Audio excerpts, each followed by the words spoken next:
रोज़ की तरह आज भी सुबह उठकर मैं अपने लिए चाय बनाने सीधा किचन की तरफ चला गया।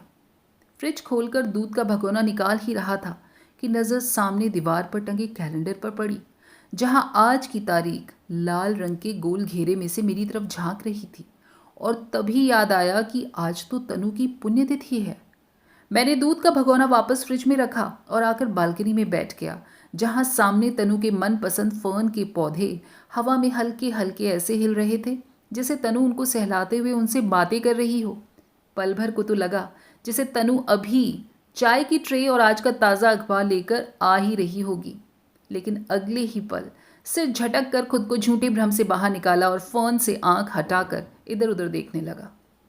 लेकिन तनु ने तो घर के कोने कोने पर अपनी ऐसी छाप छोड़ी है कि उसके चले जाने के बाद भी उसके होने का एहसास हर पल जिंदा रहता है। 48 सालों का साथ होता भी तो बहुत लंबा है। इतने सालों तक एक छत के नीचे एक साथ रहते हुए दो अजनबी इतने अच्छे दोस्त बन जाते हैं कि एक दूसरे के बगैर दोनों का कोई वजूद ही नहीं रहता।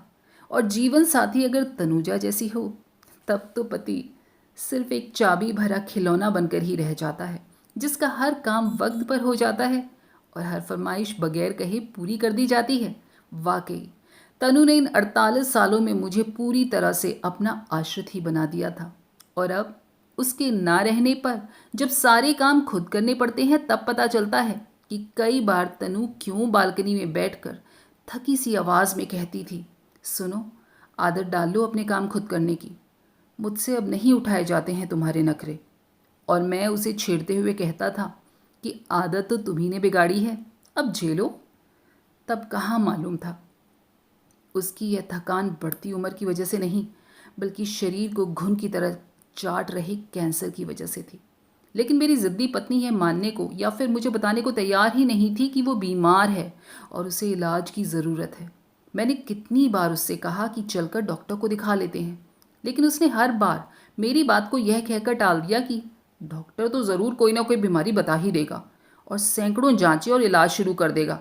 मैं अपने शरीर को डॉक्टर से ज़्यादा अच्छी तरह समझती हूँ। कोई रोग नहीं है मुझे, बस बुढ़ापे की थकान है और उसका कोई इलाज नहीं होता। उसकी इस दलील को सुनकर मैं चुप भी हो गया और शायद सोचा, तनु ठीक ही कह रही है। उम्र के साथ शरीर में कमज़ोरी तो आ ही जाती है। मुझे क्या पता था कि अपनी झूठी बातों से मुझे यूं ही बहला देगी और वो एक दिन अचानक मुझसे इतनी दूर चली जाएगी कि उसकी एक झलक पाने को भी तरस जाऊंगा। तनु के जाने के 2 दिन बाद जब मेरी बेटी शर्मिष्ठा अपनी माँ की साड़ियाँ वृद्धाश्रम में देने के लिए उसकी अलमारी खोल बैठी, तब साड़ियों की तहों के नीचे छिपी एक मेडिकल रिपोर्ट देखकर शर्मिष्ठा ने उसे पलटते हुए मुझसे पूछा, पापा, माँ को कैंसर था? यह बात आपने मुझसे क्यों छुपाई? मैंने अपनी बेटी की तरफ सूनी आंखों से देखते हुए जवाब दिया, बेटा, तेरी माँ ने हम दोनों से यह बात छिपाई। पता नहीं कब वो यह जांच करवाने गई थी और कब से दवाइयाँ खा रही थी। कल डॉक्टर श्रीधर के क्लिनिक से फ़ोन आया था कि मिसेस राय को आज चेकअप के लिए क्लिनिक जाना था। वो अभी तक नहीं आई हैं, क्या बात है? उस आदमी से जब चेकअप के बारे में मैंने पूछा, तब पता चला कि पिछले 2 महीनों से उसे लंग कैंसर है और लंग कैंसर का इलाज डॉक्टर श्रीधर के यहाँ चल रहा है। यह सुनकर मैं सीधा डॉक्टर श्रीधर से बात करने उनके क्लिनिक पहुँच गया। मैंने जब उसको तनु की मृत्यु के बारे में बताया, तब उन्होंने मुझे डांटना शुरू कर दिया और बोले कि इतनी देर में मरीज का इलाज क्यों शुरू करवाया। मिसेस राय जब मेरे पास आईं, तब वो कैंसर की आखिरी स्टेज पर पहुंच चुका था। लेकिन मिस्टर राय, आपकी पत्नी बहुत ही जीवट महिला थी। मैंने जब उनसे पूछा कि उनके साथ घर का कोई सदस्य क्यों नहीं आया, तो वो बोली कि अभी से उन लोगों को अपनी मौत के बारे में बताकर उनके चेहरे की खुशी को छीनना नहीं चाहती। मिष्टी बेटा, तेरी माँ हर पल जिंदगी से दूर जा रही थी और मुझे मुझे इस बात की कोई जानकारी नहीं थी। उसने अपनी आखिरी सांस तक हम लोगों को अपने जाने का एहसास ही नहीं होने दिया और यही कहती रही कि बढ़ती उम्र की वजह से कमज़ोरी लगती है। शर्मिष्ठा अपनी माँ की मेडिकल रिपोर्ट हाथ में लिए गुमसुम बैठी रह गई थी। तब मैंने ही उसके हाथ से वह रिपोर्ट खींचकर उसका ध्यान बटाना चाहा था और तभी उस रिपोर्ट की परतों में से एक कागज़ नीचे गिरा शर्मिष्ठा उसे खोलते हुए बोली, मेरे नाम माँ ने चिट्ठी छोड़ी है पापा। मेरी प्यारी मिष्टी, मैं जानती हूँ तो इस समय मेरी अलमारी में से साड़ियाँ निकाल रही है और मेरी मेडिकल रिपोर्ट तेरे हाथ पड़ गई है। बेटा प्लीज़ नाराज़ मत होना। मैं तुम लोगों के चेहरे पर अपनी मौत का खौफ देखकर इस दुनिया से नहीं जाना चाहती थी, इसलिए तुझे और तेरे पापा को अपनी बीमारी के बारे में नहीं बताया था। अगर पहले बता देती तो तुम दोनों मेरे जाने के पहले ही हंसना भूल चुके होते और मेरा घर मेरे जीते जी उदासी में डूब गया होता। बेटा, किसी के भी माँ बाप हमेशा साथ नहीं रहते और दुनिया से जाने का हर एक का कोई ना कोई बहाना तो ज़रूर होता है ना। मेरी विदाई इस बीमारी के बहाने से ही लिखी है तो कोई बात नहीं। जिंदगी ने मुझे बहुत कुछ दिया, इस वजह से मेरे मन में कोई मलाल नहीं है। ईश्वर ने इतना प्यारा परिवार दिया, तेरे बच्चों को गोद में खिला लिया, इससे ज़्यादा एक इंसान को क्या चाहिए। बस अब अपने पापा का ख्याल रखना और हो सके तो उन्हें अपने घर ले जाना, क्योंकि यहाँ अकेले रहेंगे तो हर वक्त मुझे ही याद करते रहेंगे और दुखी होते रहेंगे। एक बात और बतानी है बेटा, मेरी अलमारी के ऊपर वाले खाने में एक लिफाफे के अंदर कुछ रुपये रखे हैं और किचन में एक गत्ते के डब्बे के अंदर कुछ नए बर्तन रखे हैं। वो दोनों चीज़ें सुशीला को दे देना और अगर चाहो तो मेरी कुछ अच्छी साड़ियाँ भी उसे दे देना। उसकी बेटी की शादी होने वाली है, उसमें कुछ मदद मिल जाएगी तो अच्छा रहेगा। शर्मिष्ठा ने अपनी माँ की आखिरी इच्छा पूरी करने के बाद मुझे अपने साथ घर ले जाने की रट लगानी शुरू कर दी, पर मैं तनु के अपने होने के एहसास को इस घर में अकेला छोड़कर भला उसके घर कैसे जा सकता था। इसलिए मैंने स्पष्ट शब्दों में कह दिया कि मैं उसकी माँ की यादों के साथ इसी घर में रहूँगा। शर्मिष्ठा ने बहुत ज़िद करी, लेकिन मैं उसके साथ नहीं गया, क्योंकि तनु के जाने के बाद अब उसके पौधों को और उसके घर की हर एक चीज़ का ख्याल मुझे ही तो रखना पड़ेगा। उसने ज़िंदगी भर खुद से ज़्यादा दूसरों का ख्याल रखा था, तो अब मैं भी उसकी यादों को तो कम से कम सहेज कर रखूँगा ही। हर छोटी से छोटी चीज़ का ख्याल रखना तनु की आदत में शुमार था। किसको क्या पसंद है क्या नहीं, इस बारे में उससे ज़्यादा जानकारी शायद कोई और नहीं रख सकता था। मुझे याद है शर्मिष्ठा का 8वां जन्मदिन आने वाला था और वो अपनी माँ के पीछे पड़ी हुई थी कि अपने जन्मदिन पर वो बारबी की तरह तैयार डॉल हाउस में बैठकर केक काटेगी। मैं तो बेटी की ये ज़िद सुनकर बहुत घबरा गया था कि ऐसी सजावट करने के लिए कहाँ से डेकोरेटर मिलेगा और ना जाने कितना खर्च करना पड़ेगा। लेकिन तनु बिल्कुल भी परेशान नहीं हुई और उसने डेकोरेशन का जिम्मा अपने ऊपर लेकर मुझे चिंता मुक्त होने को कह दिया। मुझे नहीं मालूम था कि मेरी पत्नी इतनी अच्छी कलाकार है। उसने रातों रात हमारे लिविंग रूम को अपनी साड़ियों से सजाकर उसमें चांद सितारे बादल और न जाने क्या क्या लगाकर बिल्कुल परी देश जैसा माहौल तैयार कर दिया था और शर्मिष्ठा को भी पंख लगाकर परी बना दिया था। उस सजावट और तैयारी को देखने के बाद शर्मिष्ठा अपनी डॉल हाउस की फरमाइश को तो बिल्कुल भूल ही गई और परी बनकर पूरे कमरे में नाचती रही थी। तनुजा की कितनी बातें और न जाने कितनी यादें हैं जिन्हें सोचते और याद करते हुए मुझे इन 2 सालों में कभी भी अकेलेपन का एहसास ही नहीं हुआ, कभी अकेलापन महसूस ही नहीं हुआ। हर पल तनुजा मेरे आसपास ही रही। पर आज एक कसक खाई जा रही है। अगर तनु जिंदा होती तो इस साल हम लोग अपने विवाह की स्वर्ण जयंती मनाते। उसको 50वीं वैवाहिक वर्षगांठ मनाने का बड़ा चाव था। अक्सर कहा करती थी कि 50वीं एनिवर्सरी पर बड़ी सी पार्टी देंगे और उस दिन हम लोग दोबारा शादी करके अगले 50 सालों के लिए अपना कॉन्ट्रैक्ट रिन्यू कर लेंगे। लेकिन मेरी बदकिस्मती से कॉन्ट्रैक्ट का रिन्यूअल छोड़ पहले वाला ही पूरा नहीं हो सका। जब से उसे मालूम पड़ा था कि उसके पास वक्त बहुत कम बचा है, शायद तभी से उसे हर एक काम को पूरा करने की बहुत जल्दी पड़ी रहने लगी थी।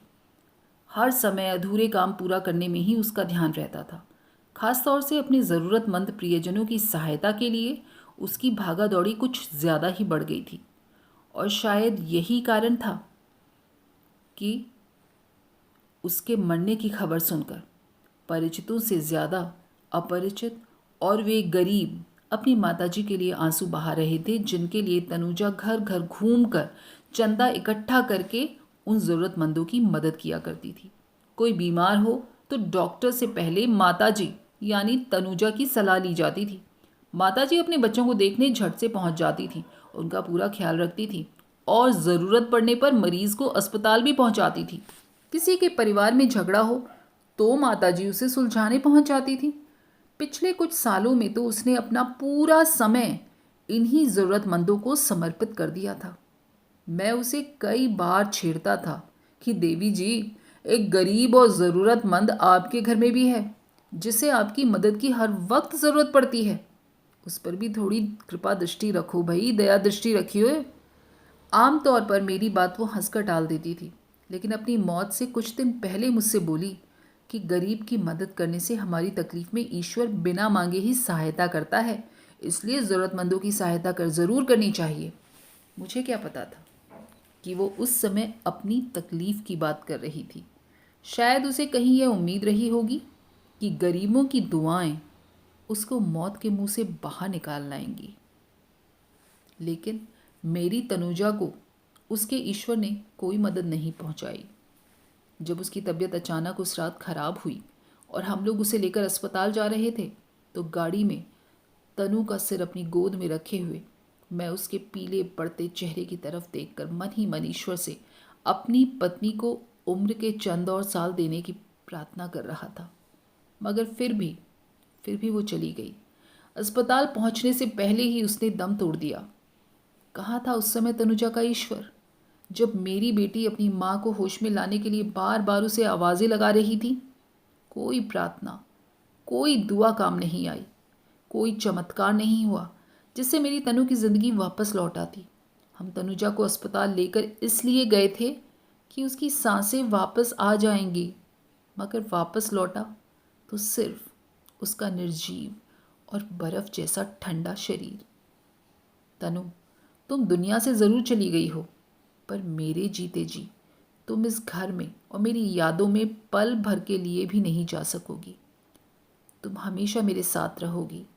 अपनी तनु की यादों में खोया मैं निढाल सा कुर्सी पर बैठ गया था।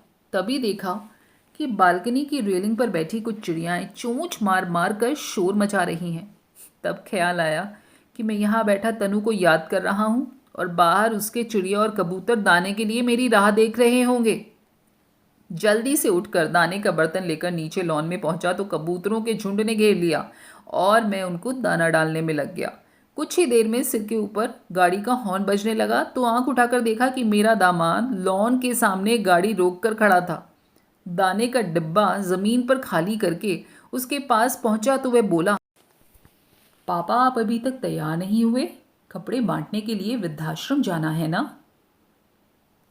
ओह, मैं तो बिल्कुल भूल ही गया था बेटा, बस अभी 5 मिनट में तैयार होकर आया। गाड़ी के अंदर झांक कर देखा तो मुझे शर्मिष्ठा कहीं नजर नहीं आई।